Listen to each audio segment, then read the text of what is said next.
Nature has given us a perfect quantum computer. It's the human brain. What we are trying to do is come close to it with an actual machine.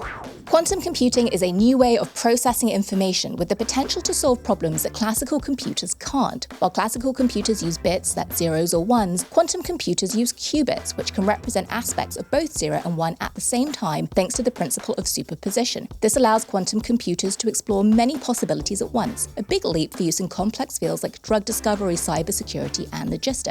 Some experts, including Nvidia's CEO, are unsure whether quantum will have a major commercial impact within the next decade. But in terms of the technology, breakthroughs are happening, largely coming from both big tech. For example, Microsoft recently unveiled the world's first quantum processor powered by topological qubits, and from niche players like Rigetti Computing, which makes its own chips and builds full-stack quantum systems in-house. Recently, Rigetti sold systems to Montana State University and the UK government, and is aiming to launch a 36-qubit processor by mid-2025 and to cross 100 qubits by year-end. But is that enough to keep the company competitive? Over the past year, Rigetti stock has soared over 500% as of filming today, April 8th, but not because of strong financials. Despite a market cap of over $2.5 billion, the company made just under $11 million in revenue in 2024 and posted a net operating loss of nearly $69 million, burning through cash to support R&D. The good news is that Rigetti has over $200 million in cash as of December thanks to recent equity offerings and has struck some interesting strategic partnerships that we're going to get into, giving it some time to build out its technology while the path to real revenue remains still maybe years away. So now the question becomes, how does a quantum startup like Rigetti stand out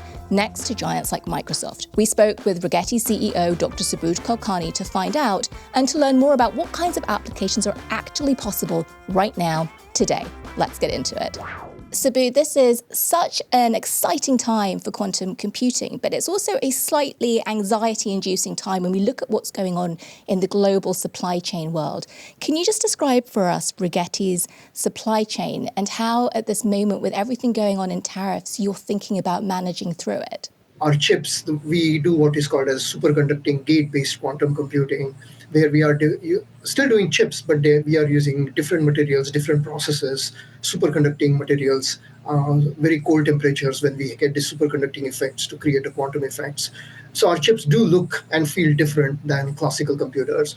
That also means our supply chains look different. In classical computers, silicon-based supply chains and all the materials involved with it, there are plenty of studies done on the supply chain, current issues and challenges going forward.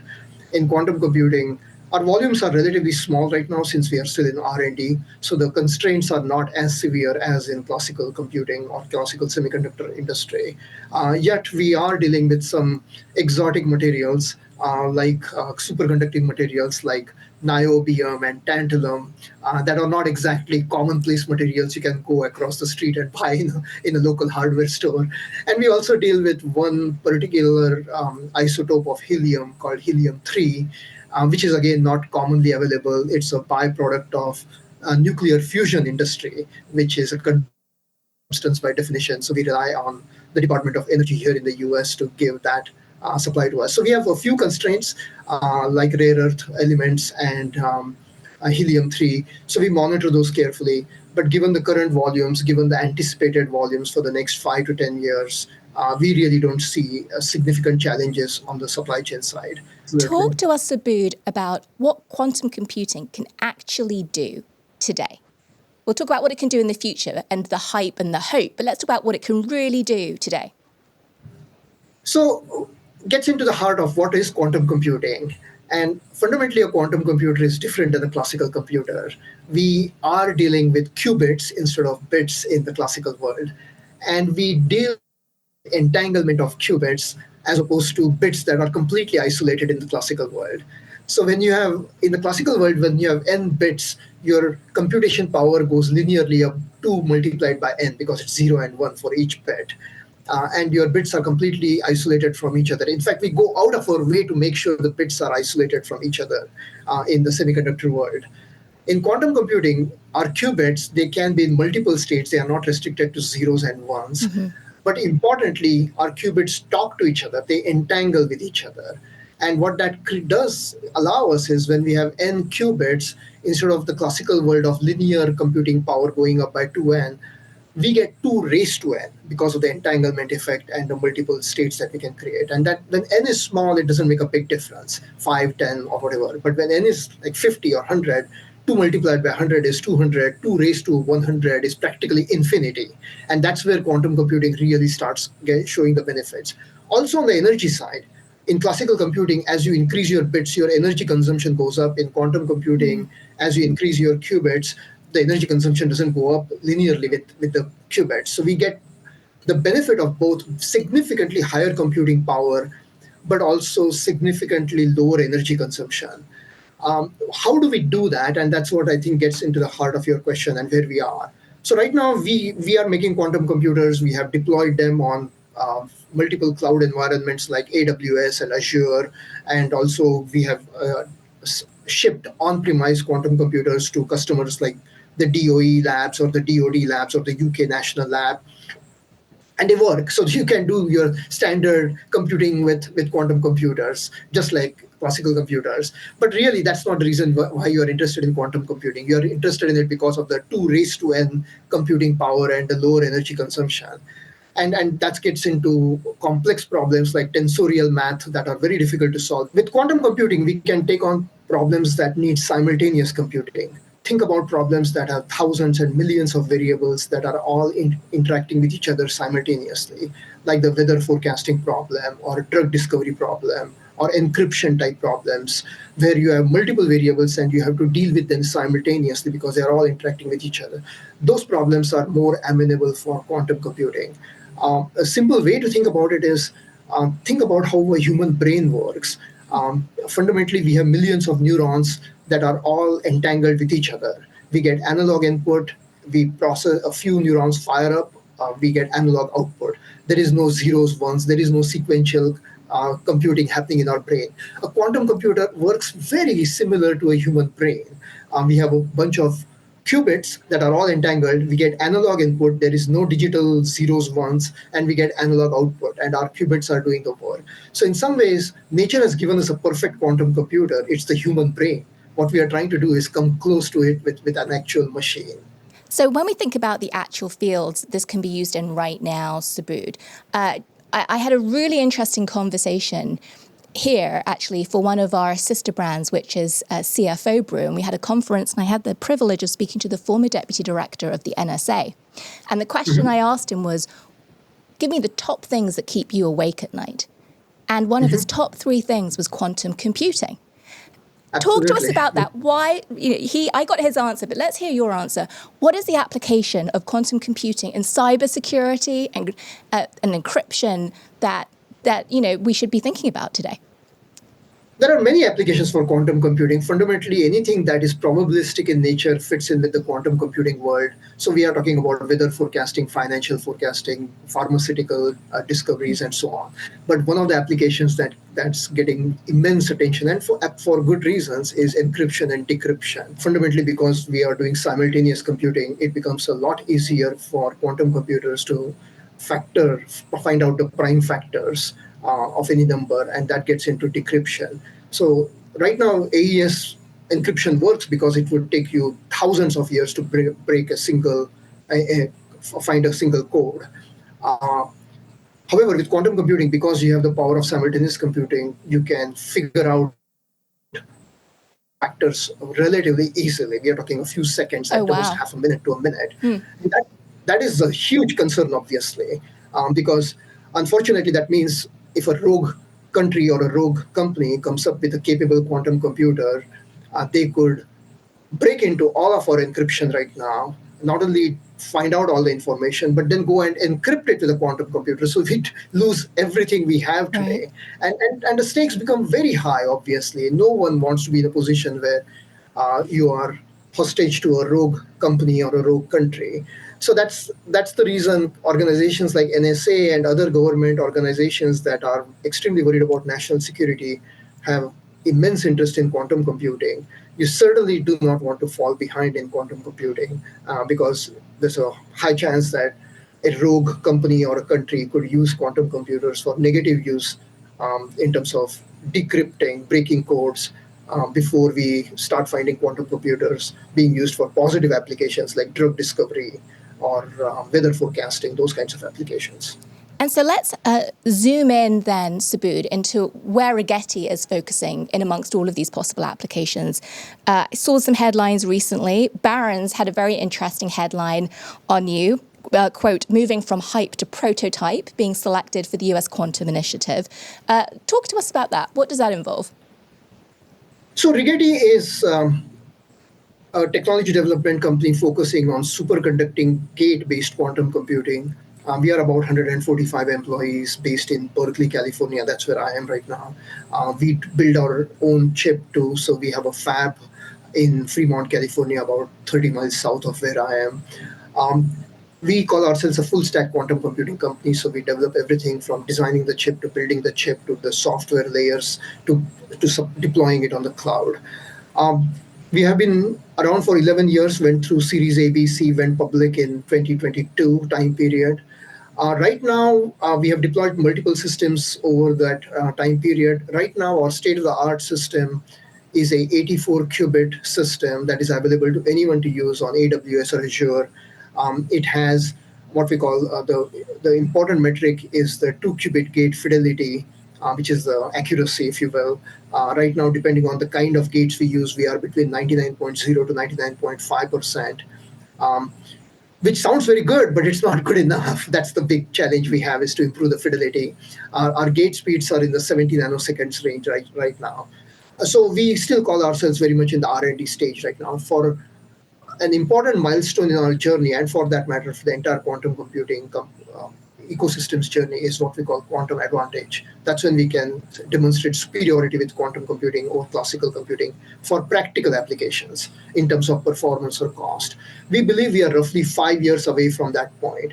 And to demonstrate that point, we believe we need to be roughly at about 1,000 qubits, roughly at about 99.9% 2 qubit gate fidelity, roughly at less than 20 nanosecond gate speed, and we need to have what we call real-time error correction. So again, the four things we think that are critical to get us to quantum advantage, and we believe we will be there in about 5 years, are about 1,000 qubits or larger, about 99.9% fidelity or better, less than 20 nanosecond gate speed, and real-time error correction.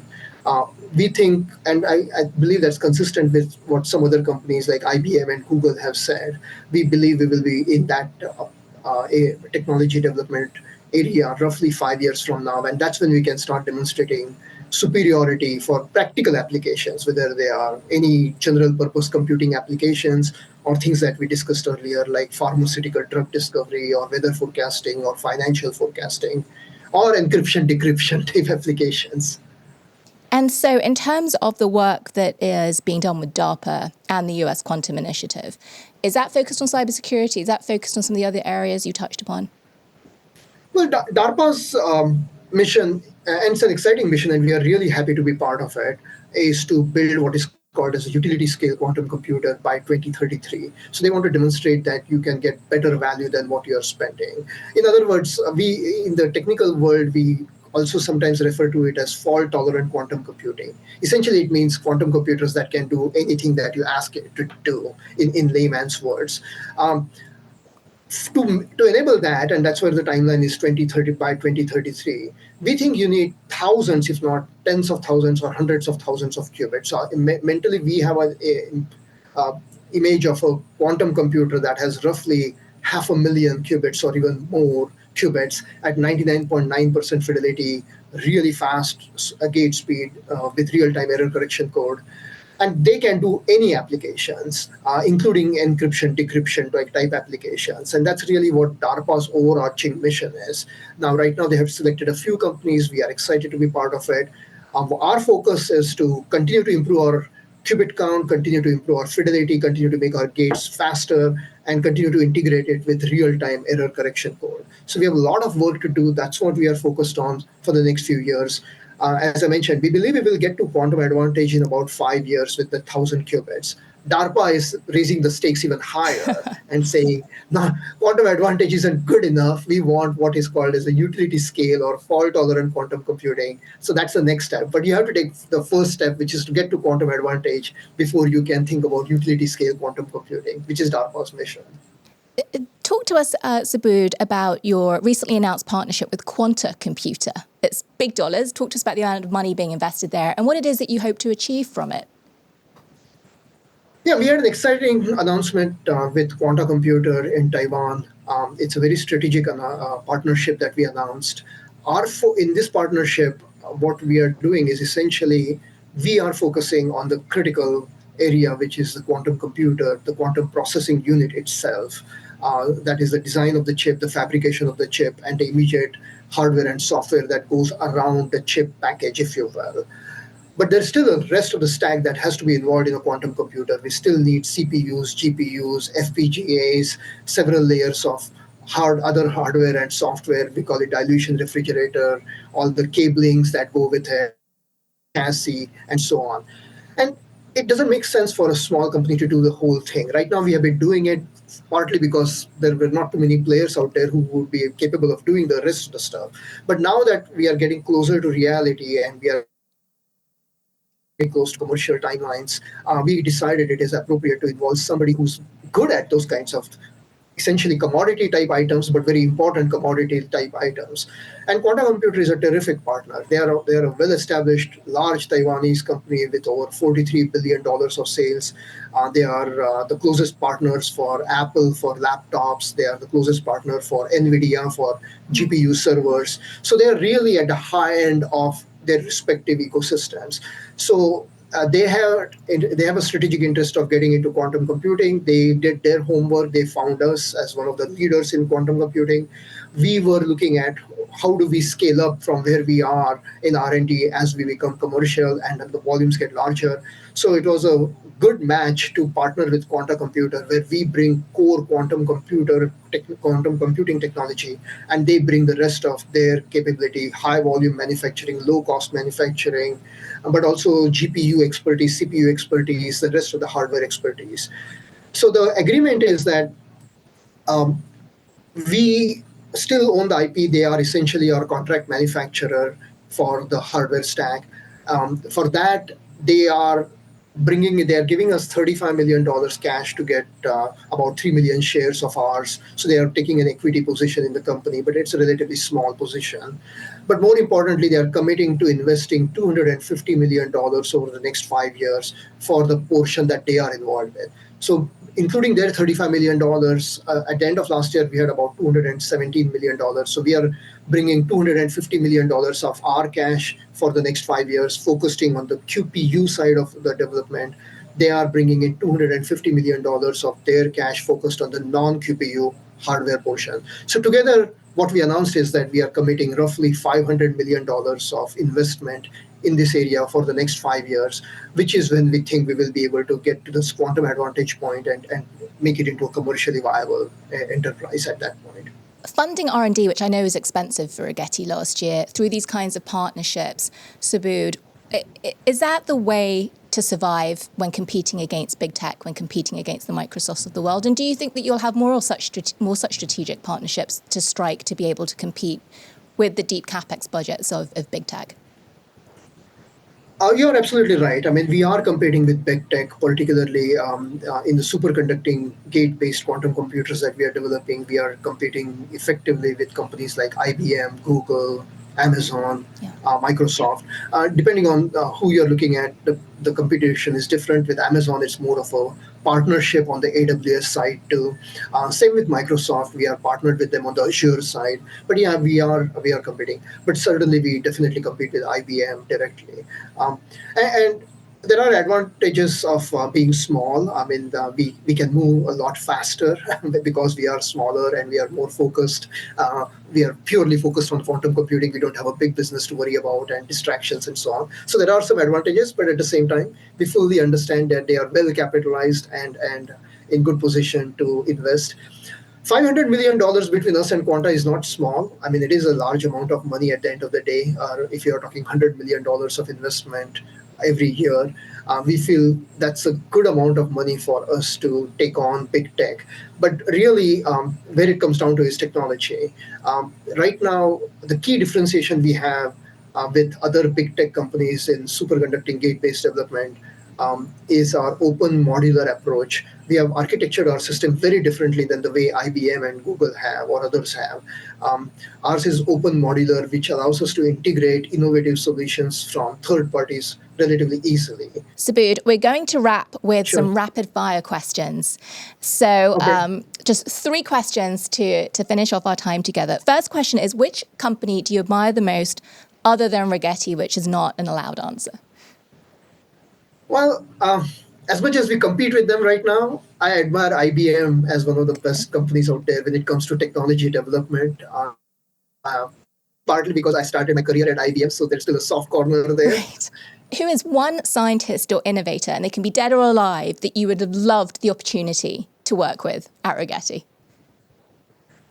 Given my heavy involvement with quantum computing right now, I have to say it's Richard Feynman. Okay. He has done some phenomenal work, written some phenomenal books. It would be fun, and he sounds like just a fun person to get to know. I wish I had a chance to meet him at some point in my life. Oh, we're going to have to broadcast that ask out. We'll have to see if we can get him to respond to that. And last question for you, Subodh, because you're so immersed in this. What is the one misconception people have about quantum computing? People still think of quantum computing as something that is, they're skeptical and they believe that it may not happen. I'm there to tell them that it's going to happen. It's just a question of when, not if. And the best I can say is it's in 5 years, quantum computers are going to be around here. Dr. Subodh Kulkarni, Chief Executive Officer of Rigetti Computing, thank you so much for joining. Amazing insights into what's going on in quantum. Please come back. I think that this is a topic that's going to stay hot for a very long time. I'm Anne Berry. Thanks for tuning in to After Earnings, the show that brings you up close and personal with the executives behind the world's most interesting publicly traded companies. If you learned something today, don't forget to like, subscribe, and share with your friends. Upcoming episodes will feature CEOs and CFOs from Hasbro, Roblox, and many more. Come back and we'll see you soon.